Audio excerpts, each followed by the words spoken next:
La musique est au cœur de mon art. J'en écoute toujours. Je suis une grande fan de musique et on peut souvent voir mes idoles de musique dans mes œuvres.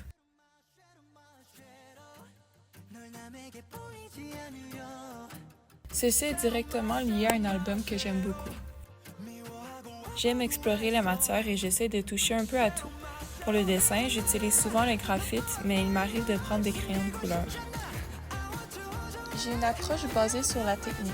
J'aime faire des petits détails et jouer avec les ombres et lumières pour donner un rendu très réaliste.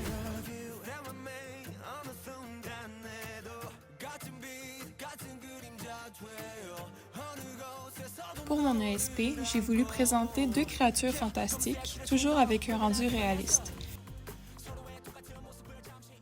Une en argile et l'autre en faux poil. Mon intention est d'illustrer l'importance de l'apparence dans notre société et l'anxiété que ça peut causer.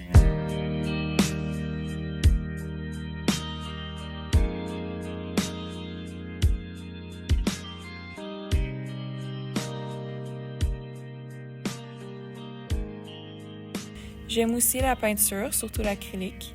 Pour ce qui est de la sculpture, je peux passer de l'argile au tissu et du bois à la mousse. Je fais aussi de la pyrogravure et du dessin numérique.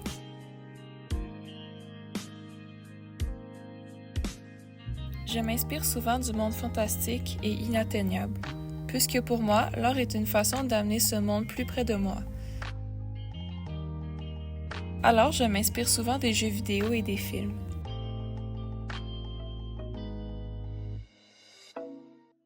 Je m'inspire aussi de l'espace, ce vaste étendu à la fois près et lointain, à la fois connu et inconnu. Mes palettes de couleurs tournent souvent autour du bleu et du violet, et j'ajoute souvent des points blancs pour créer une atmosphère fantastique et merveilleuse. Je veux que les spectateurs soient éblouis par les détails et l'esthétisme de mes œuvres. J'ai trouvé deux artistes avec des pratiques assez similaires à la mienne. Tout d'abord, il y a Vladimir Krenik, qui fait des œuvres très colorées et dynamiques.